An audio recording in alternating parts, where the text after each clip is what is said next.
Hello everyone, I'm gonna try to fix an issue with my dashboard. As you can see, my backlights do not work, so I already ordered a few light bulbs and I'm gonna need to wait a few days for them to arrive. Then I'm gonna start to take the cluster apart, but with the power of editing, for you it's just gonna be a few seconds. So let's get started.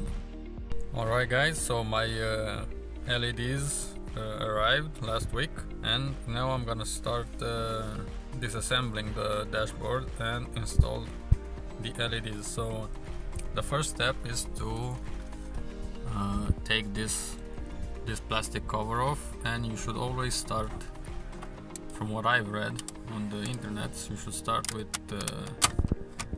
the area where you have the key, I don't know how it's called, where you put in a key. Just pop this off. This also comes off quite easily.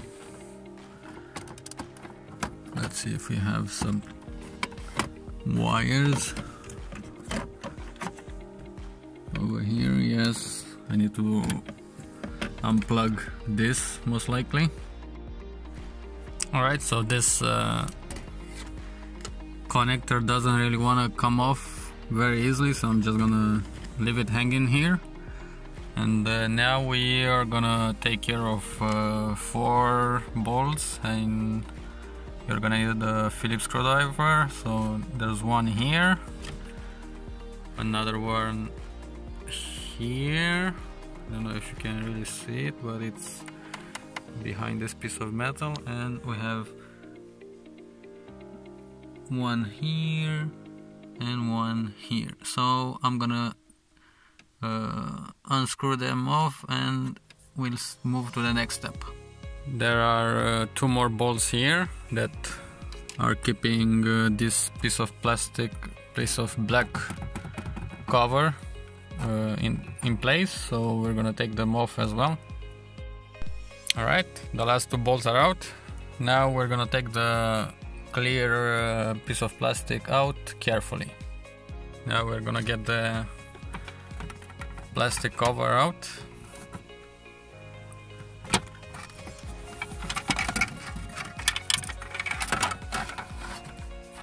Out she goes. Set it aside. And now we're gonna have to unscrew these 2 bolts, this one and this one, and the cluster should be able to be removed. I have removed the bolts. Now you can see it's freed up, and I'm gonna need 2 hands for this to wiggle it around and unplug the harness from behind. So the cluster is out. It's a bit tricky to get those 3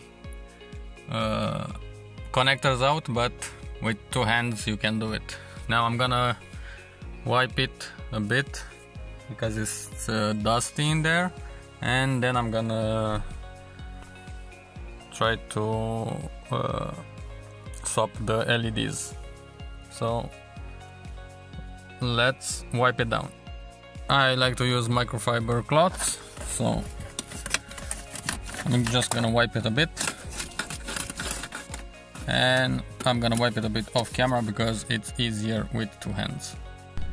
Alright guys, so I had to run back to the shop because these LEDs that I ordered online, they are too small, and yeah, as you can see, they are not the right size.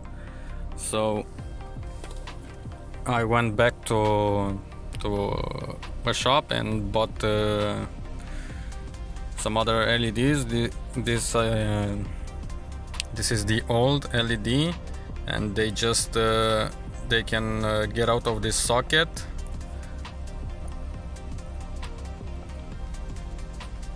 See, you can pull them off, and I got these OSRAM LEDs. Let me show you. this is how they come out from the box. And now all you need to do is sorry for my poor camera, but I only have two hands. You can put it back in, and now you just slide this back and rotate, and it's in. And I'm gonna do the same for this one, and we should be all right. I have swapped all three LEDs. Now I'm gonna put the cluster back together and I'm gonna see the results. I started the car, and let's do a check. See if we are able to light up the dashboard. Yeah, they seem to be working. Of course, it's still daylight outside, and they're not really bright, but I'm gonna wait until evening, then I will film them again. So it's gonna be a few seconds for you. See you then. A few moments later. Alright guys, so this is the end result. I'm telling you, it is much better than before. Like before, it was dark. I couldn't see anything, and sometimes the RPM meter would light up, but most of the time would be completely dark in the night. So it wasn't really safe. Now you can't really see it on the video, but the color is yellowish. I don't really like it, so I might experiment with white and blue in the future if I find the correct LEDs. I'm sorry for the whole camera. I don't yet have a proper setup to film, but maybe in the future I'll get one better, and I'll do another video on how to change your LEDs. Alright, thanks for watching. Don't forget to like and subscribe to my channel. Thanks.